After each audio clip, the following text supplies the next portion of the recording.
स्वागत आहे. पाहूया आजच्या काही ठळक घडामोडी. बोलून किंवा विकासाचे मुद्दे घेऊन जाईल, दबावावर प्रेशरवर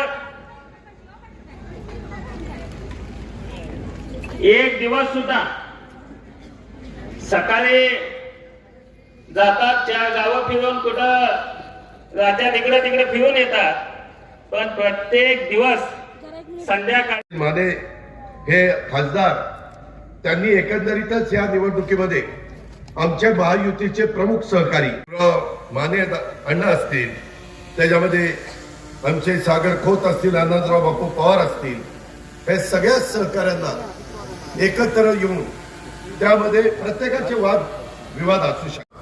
कुठं नोकरी मिळवावी, कुठं रोजगार त्यांना मिळणार आहे, नेतृत्वाचं काम नाही. तुम्ही 35-35 वर्ष 30-30 वर्ष लोकप्रतिनिधी म्हणून काम करताय. काय वाळव्याच्या माझ्या इस्लामपूरच्या बस स्थानकाची अवस्था आहे, काय असल्याच्या बस स्थानकाची अवस्था आहे, ह्या गोष्टीचा कधीतरी विचार कोणी केलाय का?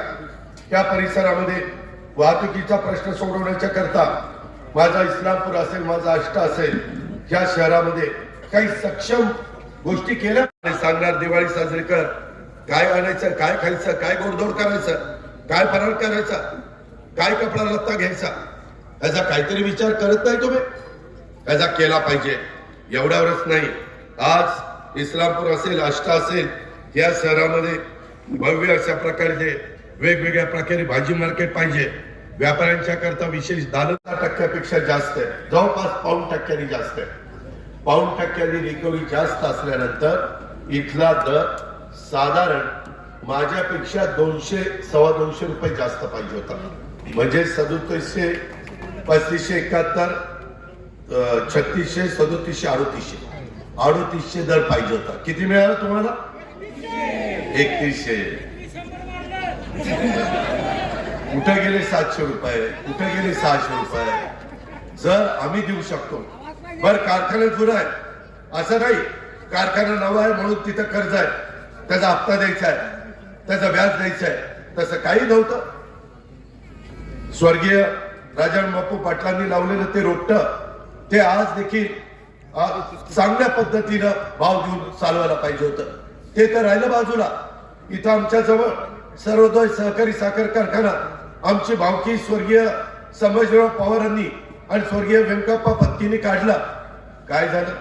ते कारखानाच गिळून टाकलं. अरे तुमचं तुम्ही करा ना, दुसऱ्यांनी काढलेली कारखानदारी कशाला तुम्ही त्या ठिकाणी ताब्यात घ्यायला जाता? काय ह्याच्यात तुम्ही साध्य करताय? तुम्ही तुमच्यातल्या तुमच्या स्पर्धा लावा की त्या कारखान्याचं संचालक बोर्ड चांगला भाव देत आहे का राजाराम बापू पाटलांचं संचालक बोर्ड चांगला भाव देत आहे? स्पर्धा ही निकोप असली पाहिजे. स्पर्धा ही समाजाला 2 पैसे मिळून देणारी असली पाहिजे. वैयक्तिक स्वतःच्या नेत्याचा स्वार्थ साधणारी स्पर्धा त्या ठिकाणी नसली पाहिजे. परंतु तशा प्रकारच्या गोष्टी इथं पाहायला मिळत नाही. आत्ताच मी गौरवला विचारत होतो की इस्लामपूर आष्टा परिसरामध्ये मुबलक पाणी पुरवठ्याची यंत्रणा आहे का? मला सांगितलं नाहीये. जीव येणार आहे. चांगले रस्ते करायला काय होतं? तुमच्या हातामध्ये सगळं काही राज्याची तिजोरी होती. ती तिजोरी काय केलं तिथं?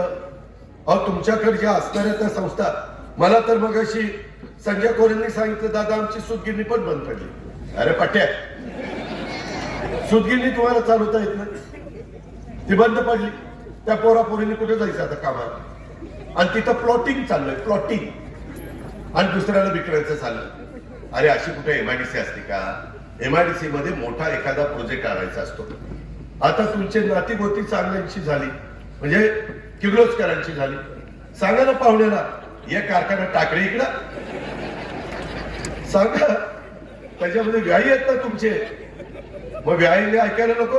बरं आपली बाजू लेखाची आहे, त्याची बाजू लेकीची आहे. त्याच्यामुळे साहजिकच त्यांनी त्यांचीच गुंतवणूक करावी, टाकावी. आमच्या आष्टा, आमच्या इस्लामपूर, आमच्या वाळवा तालुक्यातल्या जे गरजू मुला मुलींना, पुढाऱ्याच्या पोरापोरींना नाही तर पुन्हा तिथं चेअरमनचा चिकटला, तिथं डायरेक्टरचा चिकटला.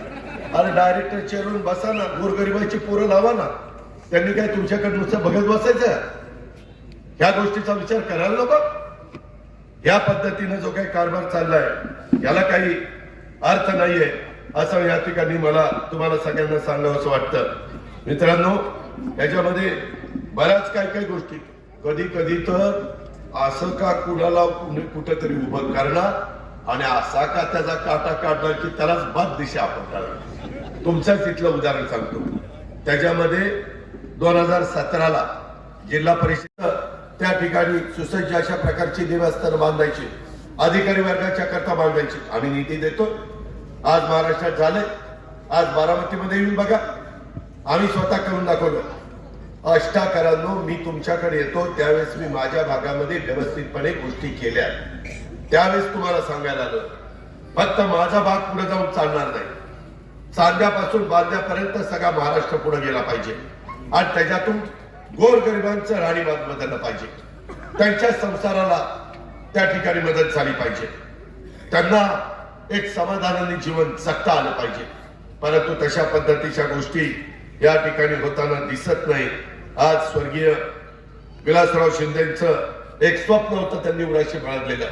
माझ्या या परिसरामध्ये तरुण तरुणींच्या हाताला काम मिळावं. काम कसं मिळेल?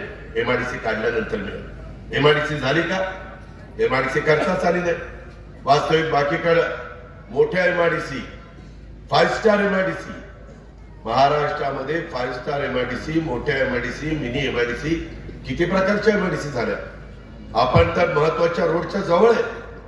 मुंबई, पुणे, कोल्हापूर, बेंगलोर महत्वाचा रस्ता आहे.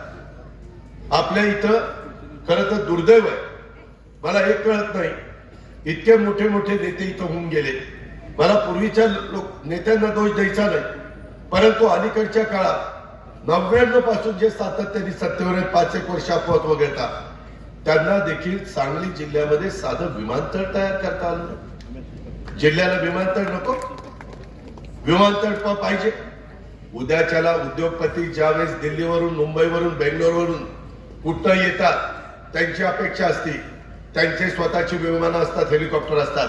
टेक ऑफ केलं, त्या एमआयडीसी मध्ये उतरतात विमानतळावर, तिथून स्वतःच्या कारखान्यामध्ये व्हिजिट करतात, संध्याकाळ झाली विमानात परत घरी.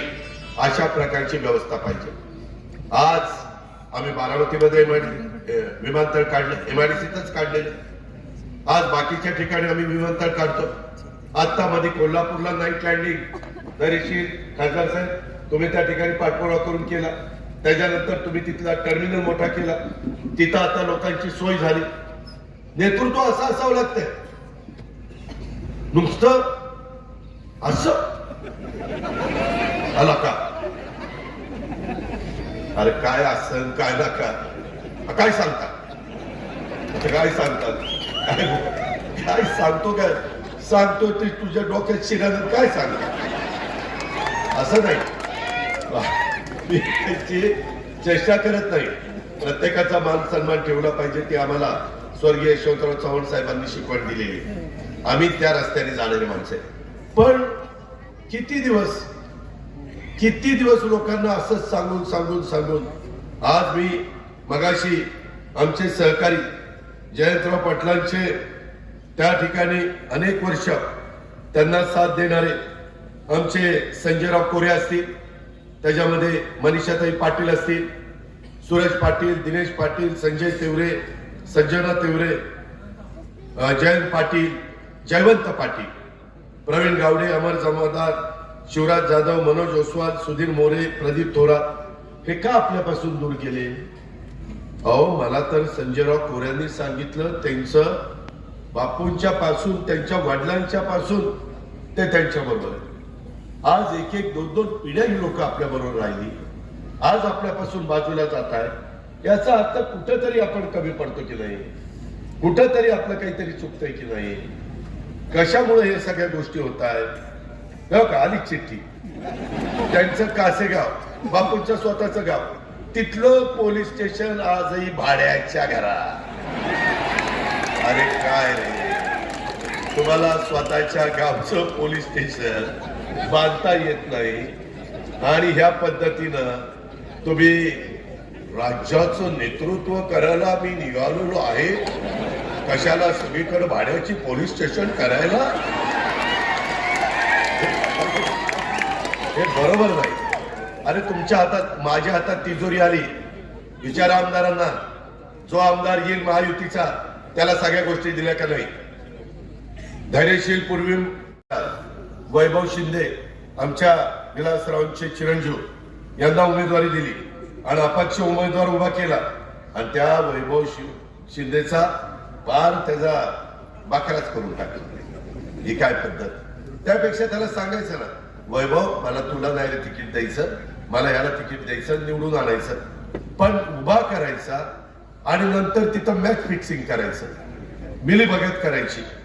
हे जे काही चाललंय, किंवा इस्लामपूरच्या नगरपालिकेच्या निवडणुकीमध्ये स्वर्गीय पैलवान चंद्रकांत पाटील यांना उमेदवारी देऊन अपक्ष उमेदवार उभा करून पक्षाचा उमेदवार पराभूत केला. अशा पद्धतीनं कशी जवळची माणसं जवळ राहणार. जर नेताच काट्याने काटा काढायला लागला तर माणसांनी निष्ठा ठेवायची कुणावर, विश्वास ठेवायचा कुणावर, याचा कुठेतरी विचार केला गेला पाहिजे ना.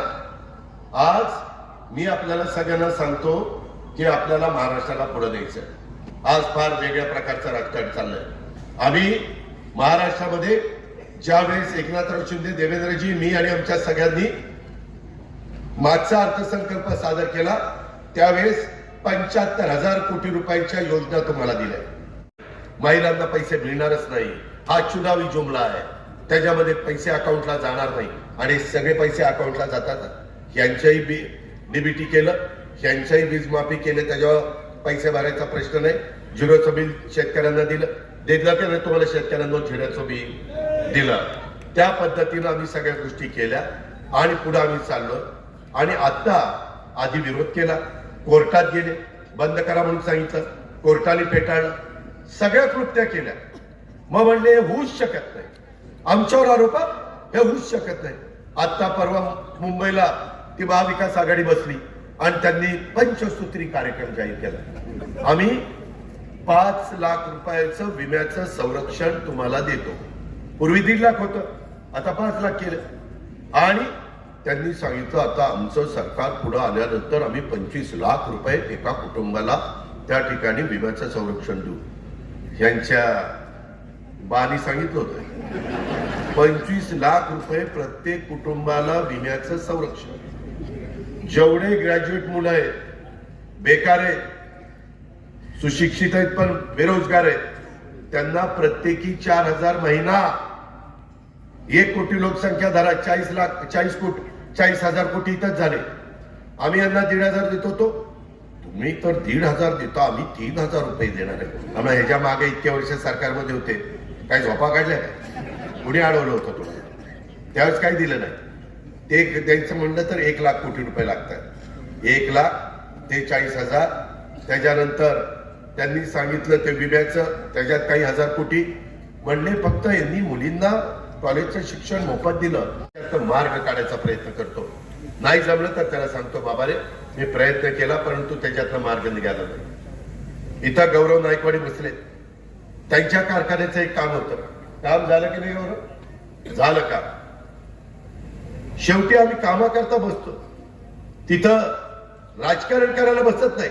निवडणुकीपुरतं राजकारण, निवडून आल्यावर आम्ही राज्याचं हित बघत असतो. आणि म्हणून माझ्या आष्टाकरांनो, माझ्या इस्लामपूरकरांनो, वाळवाकरांनो, माझी आपल्याला सगळ्यांना आग्रहाची, नम्रतेची, कळकळीची विनंती आहे. खूप काही गोष्टी मला सांगण्यासारख्या आहेत परंतु मला आता फलटणला सभेला जायचंय आणि चिठ्ठी येते की हेलिकॉप्टर 5ला टेक ऑफ झालं पाहिजे. आपण काळजी करू नका. मी एवढंच तुम्हाला सांगतो, मी तुम्हाला वाऱ्यावर सोडणार नाही, मतं मागण्यापुरतं येणार नाही. माझी बहीण त्या उघड इस्लामपूरला दिलेली आहे, तिचं घर तिथं, इथं केदार बसलाय. त्या केदारला विचारा, जाता येता केव्हाही तुमच्याकडे येईल, तुम्ही बोलवाल त्यावेळेस मी येईल, तुम्हाला वाऱ्यावर सोडणार नाही. हा शब्द तुम्हाला या निमित्तानं देतो. पण त्याकरता महायुतीचे उमेदवार, राष्ट्रवादी काँग्रेस पक्षाचे उमेदवार या नात्याने आमच्या निशिकांत भोसले पाटीलांना आपण प्रचंड मताधिक्याने विजयी करा. आम्ही केंद्राचा, राज्याचा, वेगवेगळ्या योजनांचा निधी या इथल्या सर्वांगीण विकासाच्या करता आणू आणि तुमच्यामध्ये मागच्या 7 टर्मला जे घडलं नाही त्याच्यापेक्षा चांगलं काही घडवण्याचा निश्चितपणे काम आम्ही तुम्हाला करून दाखवू. हे मला तुम्ही 5 वर्षाच्या करता संधी द्या. एवढीच आग्रहाची नम्रतेची कळकळीची विनंती करतो. पुन्हा एकदा आमचे जयंत पाटील, मनीषा पाटील, संजय कोरे, सुरेश पाटील, दिनेश पाटील, तेवरेजी आगीतनं उठलून फुफटात पडलो अशा प्रकारची वेळ आम्ही कुणी येऊन देणार नाही. तुमचा मान सन्मान त्या ठिकाणी ठेवला जाईल अशा प्रकारचा शब्द देतो आणि आपली रजा घेतो. जय हिंद, जय महाराष्ट्र. मला चाललाय आपल्या राज्याची वाटोळ करण्याचं काम चाललेलं आहे आणि ते कोणतरी काल त्यांचे दिल्लीतले नेते आले, खटखट खटखट खटखट खटखट. अरे कुठलं खटखट खटखट? काय दरवाजा बिरवाजा वाजवता का? खटखट खटखट खटखट असे कुठे मोठा येतो खटखट खटखट खटखट. मला या बरं मी देतो खटखट खटखट खटखट. कुणी यायचं माझ्याकडं खटखट खटखट पैसे दिले. अरे काय तुम्ही देशाचे विरोधी पक्ष नेते येतो, काय आम्हाला बघता? आम्ही काही गोट्या खेळायला नाही तर काय मला सांगा ना, ही कुठली पद्धत? आम्ही त्या ठिकाणी स्पष्ट बोलणार आहे, पण आम्ही खरं तेच सांगणार. उगीच वेळ मारून देणारे आम्ही लोक नाहीये. आणि म्हणून माझी तुम्हाला विनंती आहे, इथं महापुरुषांच्या बद्दल पण बोलले. मला मगाशी बोलत असताना आमचे सहकारी त्या ठिकाणी निशिकांत भोसले पाटलांनी पण सांगितलं की इथं युगपुरुष छत्रपती शिवाजी महाराजांच्या पुतळ्याच्या बद्दल पण तुमच्या त्या ठिकाणी भावना आहे. आपण त्या पूर्ण करू. पूर्ण करण्याची धमक आणि ताकद नेतृत्वामध्ये असावी लागते. लोकप्रतिनिधी तशा पद्धतीने असावा लागतो, तर कामं त्या ठिकाणी नेटाने होतात. परंतु आज इथली सगळी एकंदरीत अवस्था जर पाहिली तर फार गंभीर अशा प्रकारची परिस्थिती आपल्याला सगळ्यांना पाहायला मिळते. मित्रांनो, आम्ही एवढ्यावर त्या ठिकाणी थांबलो नाही. मला अवश्य तुम्हाला सगळ्यांना सांगायचंय, आज नेहमीच आष्टा हा भागच एक क्रांती घडवणारा भाग आहे. नेहमी या भागाने क्रांती केलेली आहे आणि क्रांतिकारी भूमी असणाऱ्या माझ्या वाळवा विधानसभा मतदारसंघात राष्ट्रवादीच्या चिन्हावर महायुतीच्या माध्यमातून जे निशिकांत पाटलांना आम्ही उभं केलेलं आहे, त्यांना आपलं घड्याळाचं जे बटन दाबून त्या ठिकाणी निवडून द्या. बरं, मी तुम्हाला दुसरं काय सांगतो, तुम्हाला तुमचे नेते 99 पासून ज्याला मत द्यायला सांगतात तेच घड्याळाला मी बटन दाबा म्हणून सांगतोय. आपण काय वेगळं सांगितलं का? मी तेच सांगतोय. आता इतके दिवस त्यांचं ऐकलं आणि घड्याळाला बटन दाबलं. आज अजित पवारचं ऐकत त्या घड्याळाचं बटन दाबा. नाही तुमचा 5 वर्षामध्ये चेहरा मोहरा या निशिकांत पाटलाच्या मदतीने बनवला ना, तर मग नावाचा पवार सांगणार नाही. ही देखील गोष्ट आपण सगळ्यांनी या निमित्तानं लक्षामध्ये घ्यावी. आज निश्चितपणे आपल्याला सगळ्यांना सांगायचं आहे की त्यांना त्या ठिकाणी कसे ते पुढे येणार नाही ह्या पद्धतीचा प्रयत्न त्या ठिकाणी झाला. मी माझ्या राजकीय जीवनामध्ये काम करत असताना नेहमी ज्या लोकांच्या, ज्या तरुणांच्या मध्ये स्पार्क आहे, कर्तृत्व आहे, त्यांना संधी देण्याचा प्रयत्न केला. अनेक उदाहरणं मी सांगेन की त्यांना त्या पद्धतीनं तुम्ही तिकडे हिंगोली वसमत मध्ये गेला. ताज्या घडामोडी पाहण्यासाठी MS मराठी न्यूज चॅनेलला लाईक करा, सबस्क्राईब करा आणि शेअर करायला विसरू नका. धन्यवाद.